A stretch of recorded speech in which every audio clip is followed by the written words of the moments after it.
नमस्कार, माझे नाव स्नेहल शिवराज क्षीरसागर आहे। मी इयत्ता 7वी मध्ये शिकत आहे। माझे शाळेचे नाव जिल्हा परिषद माध्यमिक शाळा पानकणगाव असे आहे। मी हे पुस्तक वाचलेले आहे। या पुस्तकाचे नाव आहे बुटुक बैगन विसर भोळे आणि जम्मत गोष्टी। या पुस्तकाचे लेखक अरुंधती महामदबळे। पुस्तकाचे लेखक असे आहेत। ही पुस्तक मी ऐकलेले आहेत। या पुस्तकामध्ये एक बुटुक बैगन विसर भोळे हा एक माणूस होता। बुटुक बैगन विसर भोळे हा एक माणूस होता। आणि या पुस्तकामध्ये काय घडले ते मी तुम्हाला सांगणार आहे। या पुस्तकामध्ये एक जादूगार धनंजय जादूगार हा एक होता। जादूगार म्हणजे हा खूप मोठा जादूगार होता। त्याला जादू शिकायची त्याचे स्वप्न होते। जादू शिकायची त्याचे स्वप्न होते व त्याचे स्वप्न हे एक दिवस साकार झाले। तो खूप मोठा जादूगार झाला। त्याला जादू ही शिकायची होती म्हणून त्याने जादू शिकली व तो खूप मोठा जादूगार झाला। तो त्या गावामध्ये जादू दाखवायचा। कधी ही जादू दाखवायचा, कधी ती जादू दाखवायचा, असंच अनेक जादू दाखवायचा तो त्या गावामध्ये। तो अनेक जादू दाखवत होता। एके दिवशी त्याला असेच कोणाचे लग्न किंवा कुंकू असे वगैरे कार्यक्रम असतात। त्या कार्यक्रमामध्ये त्याला बोलवले जाते व त्याचे खूप स्वागत केले जाते। लेकरं पण त्याला खूप ओळखायचे। एके दिवशी तो असाच एका लग्नात जादू दाखवायला आला होता। आणि त्याला काही असेच पोरं खेळत होते। काही पोरं होते जादूगार धनंजय आले असेच सगळ्या गावाने हकार उठली। सगळ्या गावाने असेच लोके म्हणायचे जादूगार धनंजय अशी त्याला लांबाने हाक मारायचे। जादूगार धनंजय हा खूप मोठा जादूगार होता।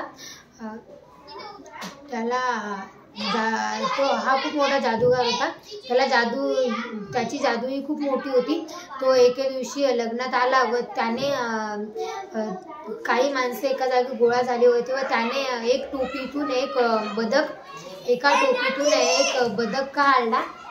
त्याच्या जादूने एका टोपीतून त्याने एक बदक काढला व असेच काही वस्तू काढत होता।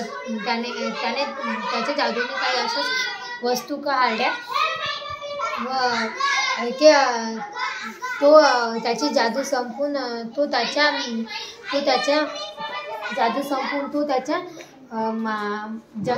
जंगलाकडे जात होता। जंगलाकडे जात होता।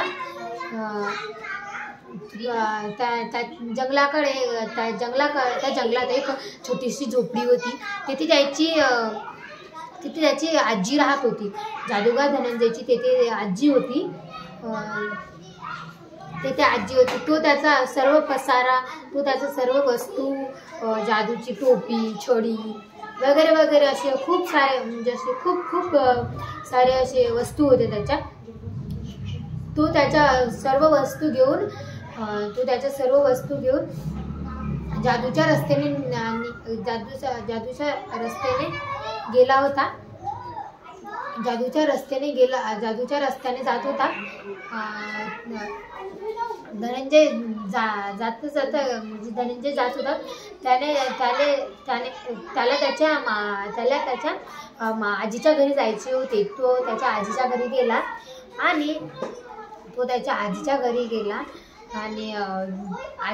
गेला आणि आजीला म्हणाला।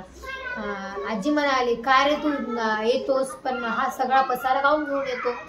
तो म्हणाला की मी हा सगळा पसारा नाही आणला तर तेथे लोक ते माझ्या घरासमोर नेहमी फिरत असायचे।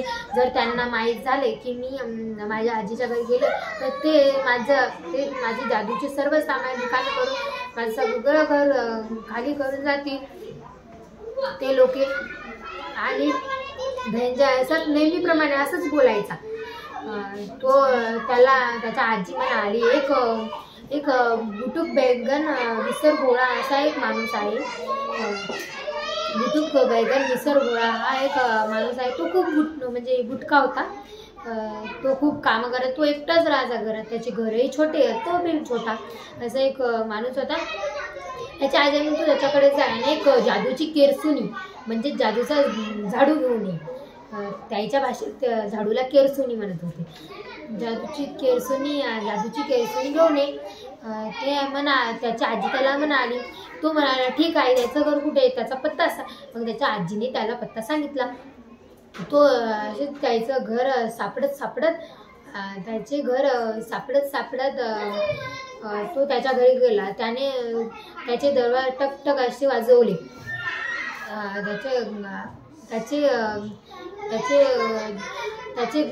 त्याचे दरवाजे टकटक असे वाजवले. तो बुटुक बैगन म्हणाला, जर बटाटावाला असेल तू कोण आहे? तो म्हणाला मी आहे. तो बुटुक बैगन म्हणाला, जर बटाट्यावाला असेल तर